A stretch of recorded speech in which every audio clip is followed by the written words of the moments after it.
Welcome to another episode of FoundHer Rising, the podcast for women founders in wellness coaching and consulting who are ready to build businesses that create freedom, impact, and income. I'm your host, Christine Huckala, business coach, former psychotherapist, and mentor to women scaling service-based businesses. Today, I'm joined by Agita Bergmane, a transformation and energy leadership coach. She helps women heal subconscious blocks and shift their energy to create lasting change in love and success. Agita, welcome to the show. Thank you for having me. Oh, I'm so excited to have you. We just had a little exchange right before we hit record, and I'm already just loving your energy, and I'm so excited to hear more about your story. So your story, from what I have heard from you so far, is just so full of your own lived and personal experience. You know, I speak with a lot of women who have so successfully brought their own personal transformation into their work. And you strike me as one of those folks. You've moved from Latvia to the United States. You've navigated a lot of things in your life. So I'd love to just hear how you got started and what led you to start your current business. Yes, I actually, you are absolutely right. And I do believe that the most amazing, successful business grow from personal experiences where you can put that personal experience into helping others, right? So yeah, I started my business when honestly I was in a pretty difficult situation in my life. I was stay-at-home mom for a few years. After being very ambitious, you know, I moved across the ocean from Latvia to United States to go to school. I was building a career in hospitality industry at that point. And then I met my husband, we had kids, and I'm really grateful for the opportunity that I had to stay at home with them when they were young. However, time passed and I just felt like something was missing, and that affected my relationships, my kind of personal emotional state. You know, I was for an outsider, they would look at my life and think, oh, she's doing really great. She's traveling. She lives in Amsterdam. She lives in London. She lives in New York. You know, she has, you know, everything. Boxes. Right. But internally, I felt like something was hugely missing. Yeah. And that's when I kind of started to figure out what is this thing that I really need, right? I hired a coach for myself, and that was a life-changing experience. It was 12-week coaching sessions with her, and it just awakened something within me that I really started to see my life from a completely different perspective. Wow. And that was super, it really affected me so deeply. Then I was like, I want to share some of this work, you know, with other people, because what I realized, we are not aware that we are into this little trap unless we intentionally look for those answers and look for the roots, what is actually causing me being stuck or repeating those cycles. So yeah, and that's where kind of my business grew. I got my coach training certification through IPAC, was doing coaching, and then there's other parts that later on I added that all came through like meditation and inner guidance to like expand the business into more modalities that I implement now with my clients. Oh, that's so fantastic. I'm sure there's folks listening going, yes, me too. You know, certainly resonating with the personal story and then have also made that shift into building their own business or are thinking about it. I want to dive a little bit more into that. It sounds like the point when you realized that there was more that you were wanting. You know, you're very ambitious, very career driven. And you hired a coach. And it sounds like that was not only a turning point for you, but a real shift in your awareness. So I want to hear a little bit more about what you learned in those first few years of running your own business. What were some of the turning points that you had as you started to build? Well, first of all, from my own experience, I realized that nothing is going to change on the outside world unless you start from within. I Right. love that. And because you experience your life based on your internal beliefs about yourself and about what's possible for you. Right. Yes. And I've been doing coaching now for about 4.5 years or so. And it's just repeatedly I see the patterns with my clients. The moment they shift their beliefs, something, whatever they shift within internally, they see the results in the outside experience instantly. Within for some clients, it's happened so fast. It's within literally a week or 2 weeks. Things just magically shift into their experience. Yeah. What were some of those shifts that you had in your business, just in terms of whether it was from how you got your first clients to the offerings? Like, tell us a little bit about some of whether it was the internal shifts or even just the thinking and logistics that went behind building your business.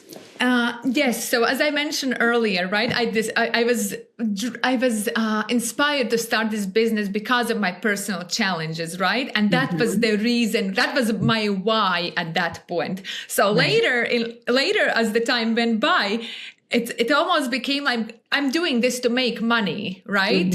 And there was this tension about it. And the shift happens the moment I shifted back to, I did not start this to make money. I started this to help people, right?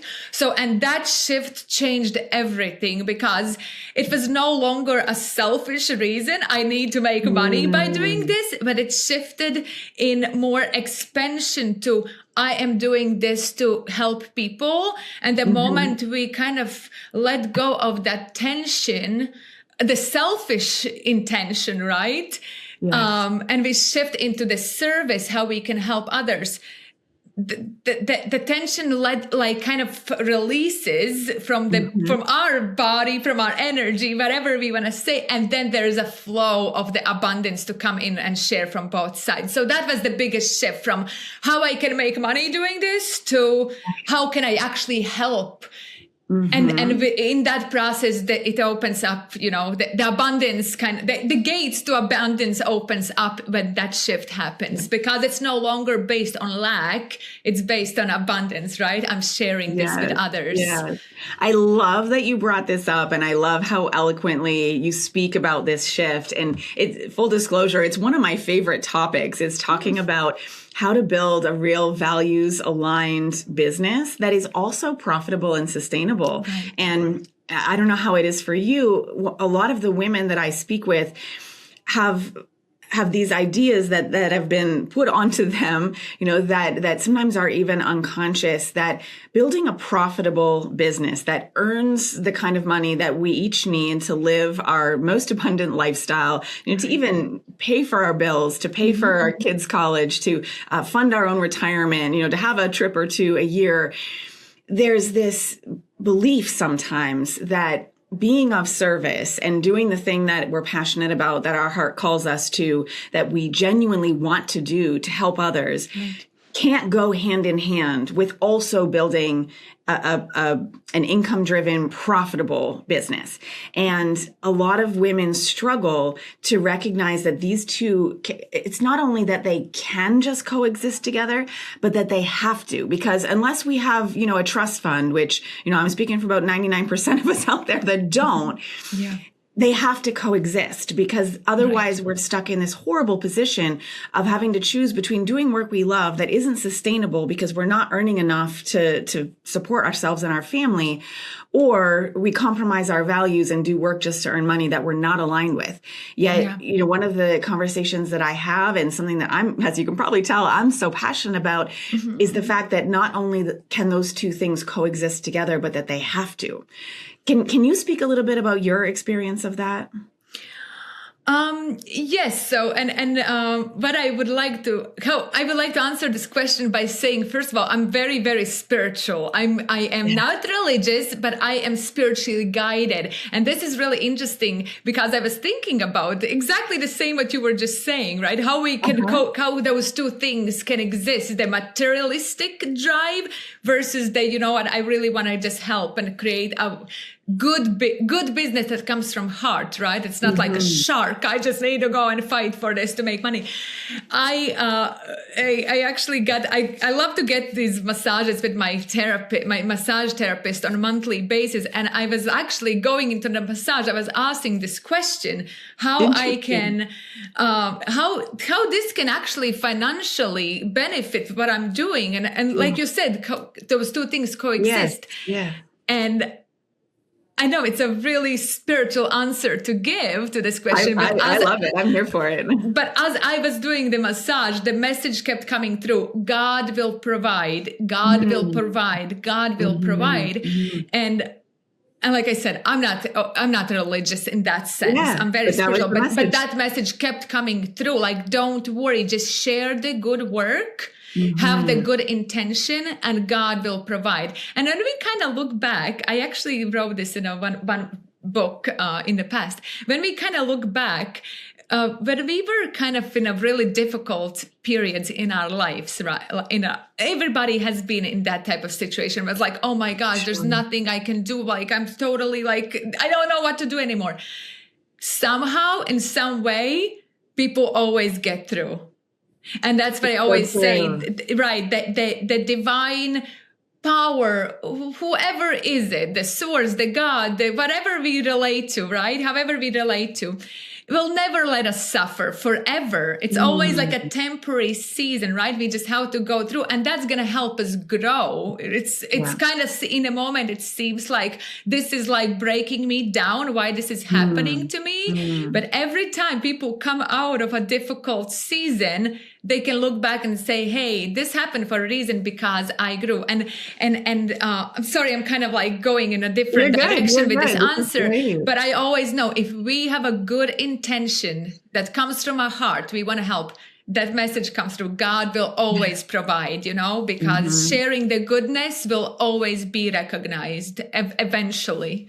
Yeah, I love this. And thank you so much for sharing so candidly and so openly. I personally spent many years in India and practicing yoga. I have 4 yoga teacher trainings, and I have, spent a long time meditating. So I share that only because I fully resonate with where you're coming from. And I have seen time and time again that when women business owners have some sort of spiritual practice, whether it's religious or spiritual or whatever it is that they feel aligned with, that they can come back and ground into to help them anchor, and it's not that it makes life easier, but having something to anchor into and to trust and to believe in, really does keep us grounded through those more challenging seasons. And I would suggest that one of the offshoots of that alignment, with self and the higher power, whatever it is that we believe in, is being able to say yes to the things that really light us up and feeling more empowered and confident to say no to the things that don't. And many times in business, just the ability to make those informed choices helps us to be more successful, even in a financial sense, because we're aligned with the opportunities that allow us to bring our highest selves and thus get a better result for our clients, right? And you can see kind of how the snowball goes from there. Right. And speaking of the snowball, I understand that you started in one-on-one coaching, but you've now layered in other offerings and other services. Tell us a little bit more about what you do and how you help your clients and how your business is evolving. Yeah, so I started with one-on-one coaching, and see as I grow myself, my idea of how I want to expand and grow my business changes along. Remember how I said whenever we change something within, something on outside shifts, right? I still get that. Right. So, and this goes back to, I started with one-on-one, right? I was, new in a coaching a few years ago. I needed to get my first clients. And then again, remember I said this shift happened. Oh, how I can make money, right? And everybody was doing group coaching and this and this. And I kind of got into that desire. Oh, I can actually do so much better now by creating group programs. And but honestly, after us considering this and trying, the work I do, it's so deep, it's so personal, it's so it's you work with the consciousness. You basically work with the soul of the person, and it cannot be really done on the level that I would love my clients to see if I do it in a group setting. Such great awareness. Yeah, because like I said, I shifted from how I make money to how I actually can help people, one person at a time. And we always want to scale, right? We always want to do better financially, but I kind of have stepped back to like, I really love working with a person on one-on-one to really get deep to their roots. What are the blocks? What are the limitations? I do a lot of hypnosis work, right? And you can't really do that in a group setting, right? You have to do that on one-on-one to really pull out and bring up from the subconscious what is really blocking them or hurting them that they are not even aware of. So yes, I'm creating different programs for people, but I'm truly believe the most powerful work is when you do one-on-one, because it's super personal, and that's when you get the best results. And that's all I care about, my clients getting the best results they can possibly get. I was always about quality versus quantity, and that's how I kind of look at it. Quick resource for you. If you've hit consistent revenue, but working harder isn't creating more growth, I put together a free guide called From 10K to 40K Months. It breaks down what actually has to change when you move from solopreneur energy into real scaling. Structure, profit, team, capacity, not just marketing tactics. If you're ready for growth that feels sustainable instead of chaotic, go download it. It's free. The link's in the show notes. Now, back to the conversation. Yeah, I just want to reflect back. There's a few things, coming up for me as I hear you speak, Agita. One is just how in integrity you are when I hear you speak about the way that you want to serve your clients. And, that I think like any business owner, you're going to experiment with different things. And sometimes they work and sometimes they don't. For some business owners, groups work great. And for other business owners, it's, a small group format or a one-on-one, or just shifting the offering or the length of commitment. I mean, I think the word scaling in general kind of gets a bad rap because we think it's one thing or it's got to look a particular way. And in my world, it's a massive umbrella that can and should look very different for every business. And the piece that, is coming up for me as I hear you speak is this desire to grow your business and to become more profitable, because a lot of us want that. And it's we live in a capitalist society where having greater income does give us more freedom to a degree. So it comes for me back to that balance of, how much do we need? How much is enough? And how can we grow a profitable and values aligned business at the same time? And it sounds like that's exactly what you're doing. And every business owner, I would suggest, reaches a point where they've just got to figure out how to meld those two. And it sounds like really that's where you've been and where you continue to be at, is how do I serve my clients in the highest possible way while also staying in integrity with myself, giving them, the best that I can bring to the table, and growing this successful business. Right. How do you see that continuing to evolve in the future? Like, what are some of the ideas or thoughts that you've had about how to continue to serve well and grow a successul business? Well, you're like, I just want to reflect back to what you said. How to make money when we are when it's enough for us, right? Because a lot of people, that's all they focus on, and they almost, like, I hate to say this, but kind of they sell their soul for their money. And when I look at these and when I look at these companies who sell like junk food or like things that are not actually good, it's like, you sold your soul, to make money. And that's to me like, oh my gosh. I love that you said that out loud. I so agree. Right. But that's true, right? Like the business might be looking great from an outsider, when you look on financial statements. But I feel like founders who want to make money of actually hurting people, Yeah, it probably doesn't feel really internally good about yourself going into your day. Right. But back to this, actually answering your question. So I truly believe, like I said, this deeper work that I do is important, that I do it on one-on-one. However, that is kind of like my vision. I also do a lot of subconscious reprogramming meditations. So that could be expanding as a group thing, right? Because I do believe in collective consciousness. I do believe that a person comes in with an idea, right? It's really powerful. When two people come together on an idea, that's expensive. It's more expensive. And I feel like I'm experiencing that with you right now. Right. But that's true, because then two people, and that's why I actually truly believe when you try to accomplish something in your life, you need to share it with another person who is so excited for you, right? Who is so happy for your success. Then it expands, right? And then when you bring in more people in a group and we all focus on this one idea, you know, whether it's like abundance or love or financial success, right? And we do it in a group setting and we all wishing each other the best.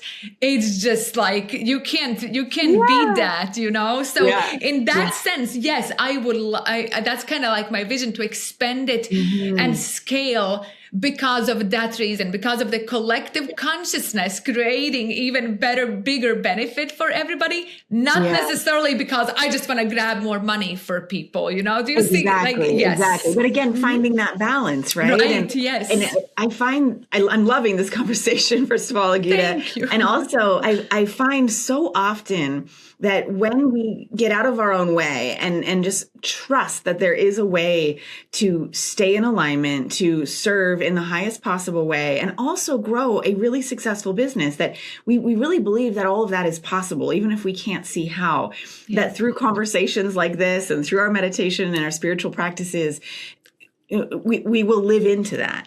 And one of the things I'm hearing from you right now is how important the one-on-one work is. And it doesn't sound like, at least in the immediate future, that's something you'd ever move away from. And, you know, if I was your coach, it's not something I'd encourage you to move away from. It sounds like that's really the core of the work you do.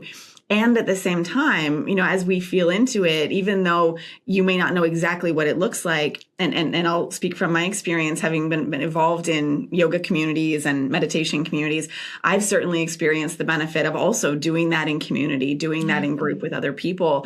And I would suggest to you and to all of the business owners, you know, listening out there, that as you think about whether you call it scaling or just growing your business or increasing your income, it doesn't always have to be an either or. You know, sometimes the group or the small group or the program or the membership or whatever is the offering is the entry point, you know, for those as they build trust, or if they don't have the income yet, but they still want to get the benefits.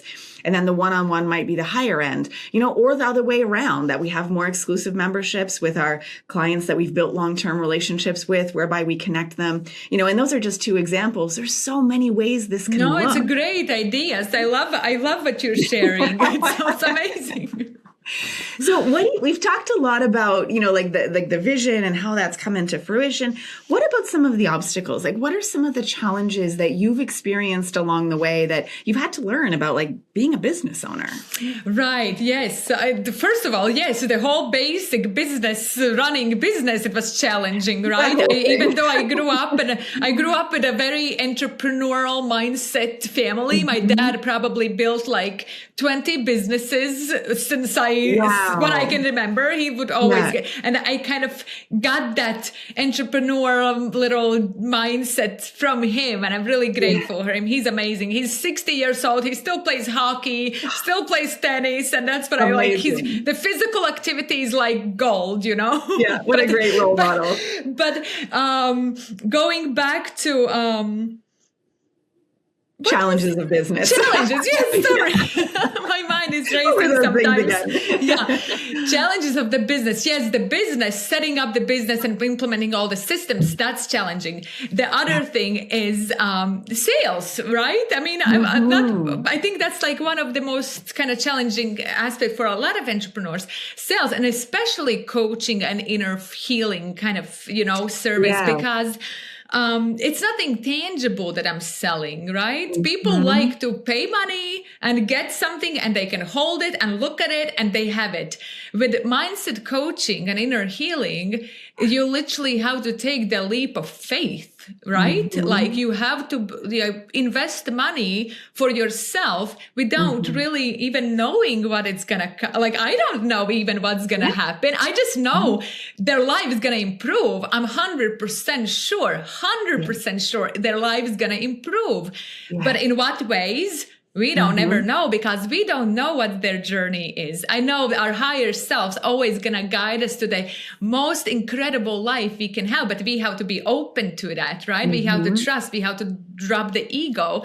But it's always gonna be better if you really take the leap of faith and go and you set the intention, I'm investing in myself because this is gonna improve my life. And that is the hardest part. Yeah, I mean, it's not the hardest part, but it's hardest to sell something intangible like that. And what I have noticed with my clients, they always have to be ready. Something has to happen in their lives where they say, okay, I tried everything and I just gonna do this, you know. Or there's people who need to warm up a little bit, you know, they get to know me a little bit, and then they were like, oh, okay, let me just try it because everything you talk about sounds amazing, I'm gonna try. So and I actually always talked about how there's two reasons why there's two ways people can actually get into this work. It's when they kind of hit their rock bottom in a way, where something really terrible happens, or they just don't really know what else to do. Then they look for the help, or there's a better way. There's a more proactive way to like just be curious. What is possible for me if I do that inner work? I'm realizing I'm just kind of like saying what client might be thinking. I'm realizing I constantly run into different cycles, like different negative cycles, or experience this thing in relationship or this thing in my finance. And you don't necessarily have to hit the rock bottom. You just have to realize that there's some kind of negative pattern that keeps happening no matter what I do. And that's a good way. That way you don't have to hit the rock bottom, but you kind of can start to shift, the direction where you're going.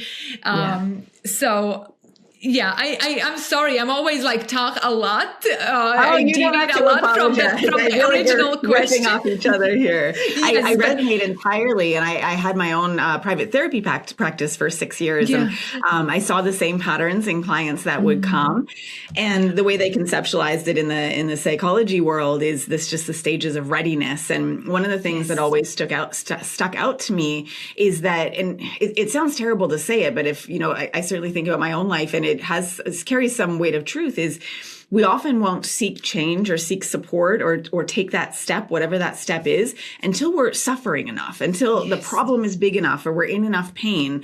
And I'll certainly speak for myself here. I have a busy life. I have 2 young kids at home. I have a business that I'm running. I have a wife. We have a lot going on in our lives. And when things come up, I can often perceive them as inconvenient, and I'll try to brush them aside until they are a big enough problem that they're interfering with some of the things in my life. And I like to think that I've learned enough by now that I'm not going to wait till I hit rock bottom, but I completely resonate with what you're saying, that it can be hard to just stop and take a breath and have the awareness of, oh, this thing is coming up, right? And it might serve me, is my inner voice now, it might serve me, to be proactive and get support for that thing before it becomes worse, because it usually does if left unattended. Right, 100%. And it has a ripple effect in almost all areas in your life, right? If you're not internally in a good peace with yourself, it's going to affect everything in your life, your children, your relationship, your business, your health.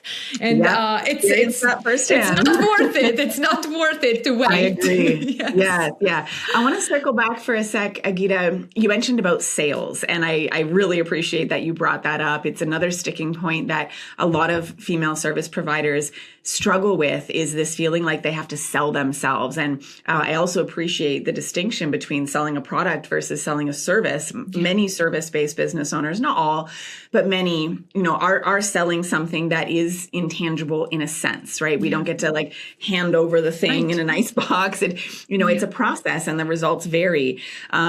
One of the things that I teach and that I talk about a lot with my clients is that selling can become service when you stay in alignment, when you stay focused on your mission to really help. And whether that's through offering free resources or whether you do it through posting on social or whether you do it through, talks or whatever, there's a lot of ways to do it.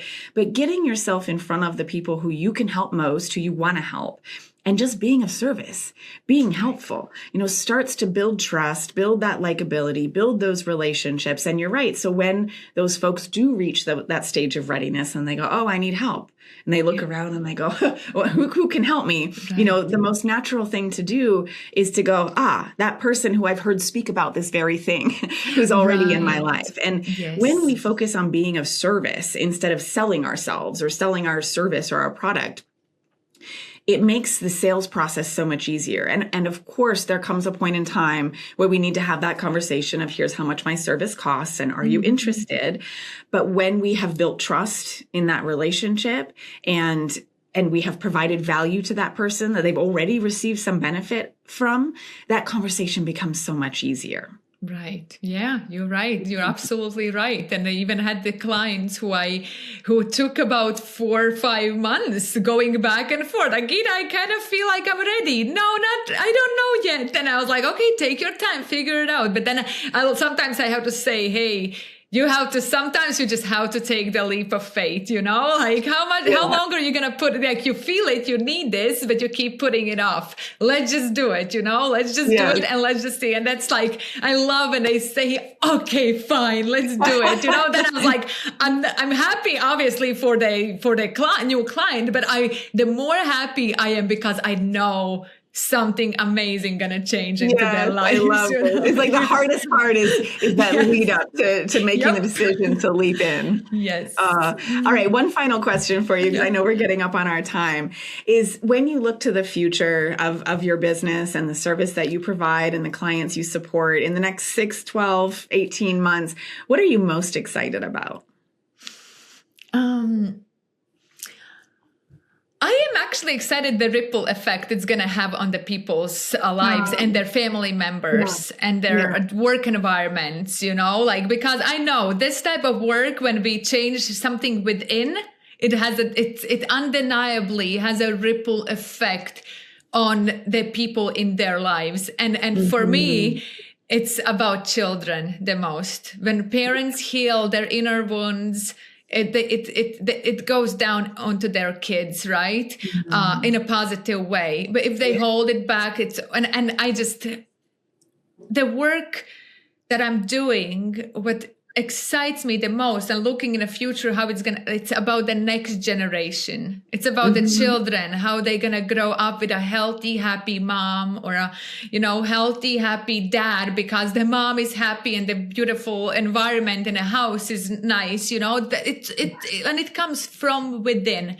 Like I can't stop repeating, it always comes from within, and just looking that in the future that the children are going to get to grow up with a really happy moms, that's a big thing. And it doesn't even have to be like moms, right? There can be like sister or mom or parents or partners or whatever it is. It's just, let's just spread the good vibes, let's just spread the good healing energy and the love. And that's what really excites me. Truly. It warms my heart to know that there are people like you in the world who are doing aligned work and creating that ripple effect. It's what lights me up is when I get to work with women who are and speak with women who are doing that work in the world. So thank you. You're welcome. You for the work that you're doing. This is my business, but it's also my calling, truly my mission and calling in life. And that's why I care more about the effect on people than more. That's the most important thing I honestly care about. It's so obvious hearing you speak, Agita, that it's your business, but it's also your calling, that just 100%. shines through.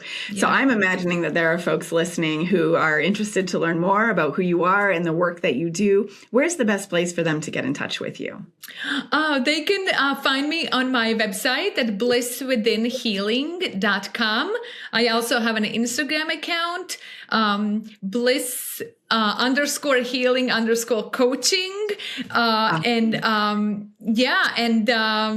The best way to just go on my website, and there's also contact info if you want to reach out, send an email or give a call. It's all available on my website, as well as the programs I offer, and kind of also describing the philosophy behind how I do the coaching sessions and what modalities I do for that deeper inner work. Fantastic. Well, go and check out Agita's work. She's doing some amazing work in the world. Thank you so much for being here, for having such a great conversation. That's really made my morning. And thank you, listener, for tuning in to another episode of FoundHer Rising. If today's episode resonated with you, follow the show, share it with another founder, and leave a quick review. It helps more women find these conversations. You can connect with me on LinkedIn or learn more at huckalahorizons.com. Until next time, keep rising and keep building the business that gives you freedom to live, lead, and create on your terms.